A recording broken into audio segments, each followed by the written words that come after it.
Kemungkinan harga emas kalau sampai akhir 2020 saya tidak akan beda jauh dengan sekarang. Harga emas dunia di Indonesia bisa aja beda jauh. Kenapa?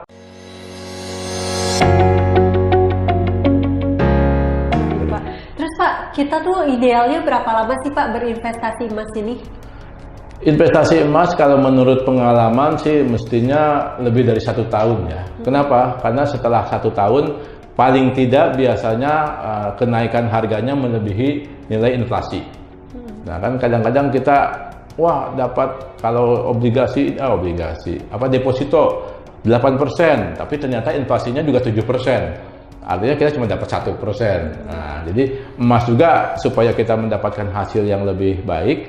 Tentunya kalau sudah 1 tahun biasa pada umumnya data menunjukkan setelah 1 tahun itu kenaikan harga emas jauh ataupun melebihi dari kenaikan inflasi, sehingga memang betul ada kelebihan dari yang kita dapatkan dari investasi emas seperti itu. Jadi setahun paling tidak. Lalu Pak, bagaimana nih Pak pendapat Bapak tentang harga emas di semester 2 2020 Pak? Oke, baik. Bulan Juni saya sudah bikin video tentang prediksi harga emas ke depan. Dan sebetulnya saya hanya merangkum analis-analis pasar komoditas internasional. Mereka memprediksikan di akhir 2020 harga emas akan tembus ke angka 2.000 US dollar per troy ounce. Nah, kemudian saya juga ikut sepakat karena memang kondisi seperti itu. Tapi ternyata dengan pandemi ini prediksi semuanya meleset. Melesetnya terjadi malah lebih cepat. Nah, jadi yang biasanya prediksi meleset lebih lambat, sekarang prediksi meleset terjadinya lebih cepat. Jadi harga emas tembus ke angka 2.000 terjadi di bulan Agustus. Padahal sebelumnya diperkirakan di bulan Desember. Artinya apa? Pandemi ini betul-betul sangat berpengaruh kepada harga emas. Nah, jadi bagaimana ke depan? Nah, ada 2 kemungkinan, lebih tinggi dari sekarang ataupun turun kepada angka harga yang dikatakan wajar. Kenapa mesti ada kata wajar? Karena informasi yang saya miliki, harga biaya produksi emas per gram per 1 troy ounce kalau yang internasional, per 1 troy ounce itu ada di angka 1.000 sampai 1.100 US dollar per troy ounce. Sekarang harga jualnya di angka 2.000. Artinya kan ongkos produksi dengan harga jual sudah 2 kali lipat. Nah, dan itu biasanya jarang kejadian. Biasanya emas akan turun, gitu kan? Emas akan turunnya ke angka berapa nggak tahu. Karena mungkin saja yang naik adalah biaya produksinya.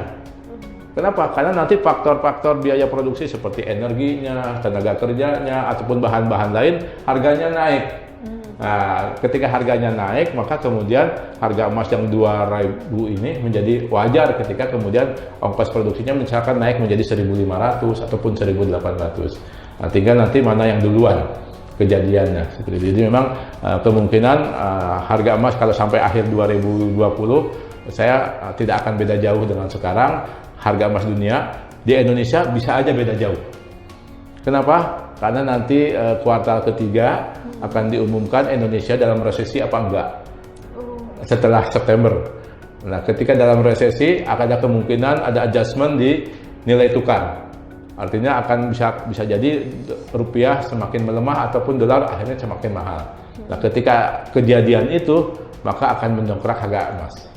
Nah, jadi saya nggak tahu ini nanti pengumumannya karena masih 1 bulan lagi apakah Indonesia masuk dalam resesi atau tidak, dan itu akan berefek kepada nilai tukar. Nilai tukar akan berefek kepada harga emas di dalam negeri. Berarti bisa naik lagi ya Pak? Bisa naik lagi.